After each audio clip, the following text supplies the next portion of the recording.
উপদেষ্টা মাহফুজ এনসিপির পুরা মুখোশটাই খুলে দিছে। মানে এই মুহূর্তে তিনি সরকারে নেই, পদত্যাগ করেছেন। আর এমন এক দেশের কাছেই এনসিপির মুখোশ খুলে দিয়েছে যে আজকের দিনে এই বিষয়টা টক অফ দ্য বাংলাদেশে পরিণত হয়ে গেছে। একদম মিডল থেকে শুরু করতে চাই। সম্প্রতি ভারতের প্রভাবশালী সাময়িকী বা গণমাধ্যম দ্য উইক সেইখানে দেওয়া এক একান্ত সাক্ষাৎকারে উপদেষ্টা মাহফুজ তার পদত্যাগ নির্বাচনে অংশ না নেওয়ার কারণ ব্যাখ্যা করেছেন। তার অভিযোগ, ছাত্র নেতৃত্বাধীন দল জাতীয় নাগরিক পার্টি এবং জামাত ইসলামী নির্বাচনী জোট যারা একত্রে এখন করছে, জুলাইয়ের চেতনার সাথে বিশ্বাসঘাতকতা করেছেন। ভাবা যায় উপদেষ্টা মাহফুজ আগে থেকেই এনটি জামাত ইসলাম, সেটা আমরা জানি, কিন্তু এনটি এনসিপি সেটা কিন্তু আমরা জানি না। বাট এনসিপির সাথে তার একটা দূরত্ব আছে, কারণ পদত্যাগের পর উপদেষ্টা আসিফ তিনি এনসিপি নির্বাচনী পরিচালনা কমিটির প্রধান হলেও উপদেষ্টা মাহফুজ তিনি কিন্তু এনসিপির সাথে সম্পৃক্ত হন নাই। সর্বশেষ খালেদ মহিউদ্দিনের একটা টক শোতে তিনি বলছিলেন, সময় সবকিছু আস্তে আস্তে প্রকাশ করে দেবে এই সরকারের ভেতর আসলে কি ঘটেছে। তো কেন তিনি আসলে এই কথা বললেন?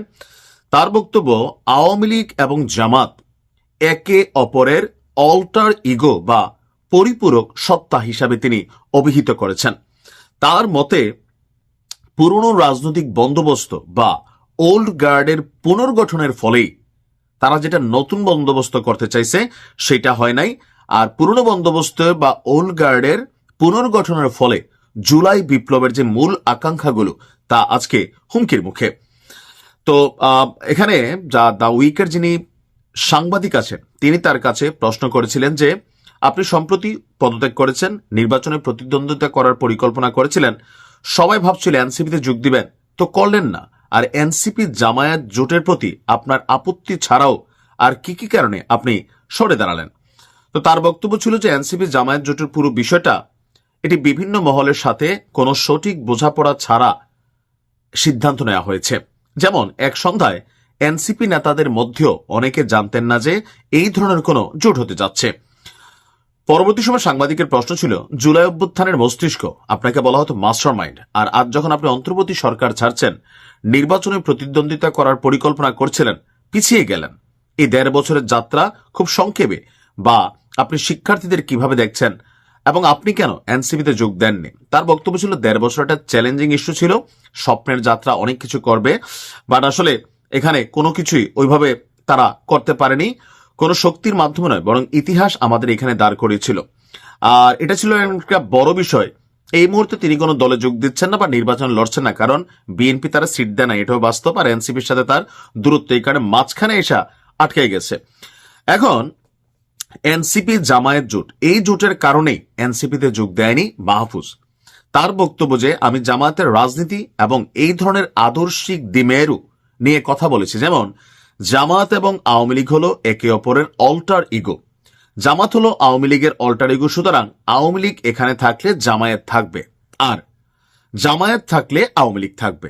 আমরা তাদের বর্তমান অবস্থায় চাই না, আর তারা নিজেদের পরিবর্তন করতে পারে, তারপর বাংলাদেশের মানুষের কাছে আসতে পারে। অর্থাৎ 1971 জামাতের যে ভূমিকা সেটা নিয়ে প্রশ্ন তুলেছে, আর 24 আওয়ামী লীগের যে ভূমিকা সেই অবস্থা নিয়েও কিন্তু প্রশ্নটা আসলে মাহফুজ বোঝানোর চেষ্টা করেছে। এনসিপি জামাত জোটের প্রধান সমস্যাগুলো কি তাকে জিজ্ঞেস করা হলে তিনি বলেন যে এখানে আদর্শের বিষয়, এটি শ্রেণীর বিষয়, বিভিন্ন শ্রেণীর মানুষ, বিভিন্ন সম্প্রদায়, এটি নীতির বিষয়, জন্মনীতি। তো মানে এখানে লম্বা চূড়া তার ভবিষ্যৎ পরিকল্পনা কি? তার বক্তব্য, জুলাইয়ের আগের জীবনে ফিরে যাওয়ার কথা ভাবছেন, যে আমার আগের জীবন ছিল সারাদিন লাইব্রেরিতে কাজ করা, সন্ধ্যার পর রাজনৈতিক কাজ করা, এখন আমি সেটাই করছি। আমি লাইব্রেরি কাজের জন্য লাইব্রেরিতে যাচ্ছি না, তবে বই পড়ছি, মানুষের সাথে রাজনৈতিক আলোচনা করছি, এই হতাশ তরুণদের সাথে কথা বলার চেষ্টা করছি। কেন জুলাই আন্দোলন সফল হলো না? আমরা যা প্রতিশ্রুতি দিয়েছিলাম তা কেন করতে পারলাম না, এবং কি করা যেত? এগুলো নিয়ে তার সময় কাটছে। তো এখানে মোটামুটি যতটুকু বোঝা গেছে যে আজকের দিনে এসে তার এমন একটা বক্তব্য ভারতের দেওয়া গণমাধ্যমে উপদেষ্টা মাহফুজের, যিনি নিজেও ভারতের বিরুদ্ধে একটা মানচিত্র প্রকাশ করে কয়েক মিনিটের পরে এটাকে ডিলিট করে দিচ্ছিলেন, এখন আবার সেই ভারতের গণমাধ্যমেই তিনি গিয়ে সাক্ষ্য দিচ্ছেন যে এনসিপি এবং জামাত ইসলাম জুলাইয়ের শেষনার সাথে গাদ্দারি করছে। এখন আসলে তার বক্তব্যটাকে আমরা কিভাবে নিব? এটা কোনোভাবেই নিব না। আমি কেন নিব না? কারণ হচ্ছে যে যখন যেদিকে বৃষ্টি হয় ওইদিকে ছাতা ধরা ক্যারেক্টার হচ্ছে সাবেক উপদেষ্টা এই মাহফুজ আলম। যখন ওনার স্বার্থের সাথে এনসিপির সংঘর্ষ হয়েছে, অর্থাৎ উনি যেটা চাইছেন সেটা হয় নাই, তখন এনসিপি খারাপ হয়েছে। কিছুটা তো এনসিপি নিয়ে আমরা সমালোচনা করি, ওইটা আলাদা জায়গা। তো জামাতের সাথেও তার আদর্শিক মন্তব্য বা দ্বন্দ্ব আছে, তিনি নিজে বিএনপির সমর্থক বা সাপোর্ট করেন, আমরা অনেকেও জানি। তো সেই জায়গা থেকেও বিষয়টা না, বিষয়টা হচ্ছে মাহফুজকে আসলে এনসিপি খুব বেশি মূল্যায়ন করে নাই, দাম দেয় নাই। পেছনের থেকে যে মাস্টার মাইন্ডগিরি করছিলেন সেই মাস্টার মাইন্ডগিরি অনেক আগে শেষ হয়ে গেছে। এখনো এইসব নীতি কথা বলা মাহফুজ নিজে সরকারি যে বাসভবনে 50 দিন পদত্যাগ হয়ে গেছে, এরপরেও রাষ্ট্রের সকল সুযোগ সুবিধা তারা নিচ্ছেন। তো এরকম ভূতের মুখে রাম নাম শুনে আশ্চর্য হওয়ার কিছু নাই।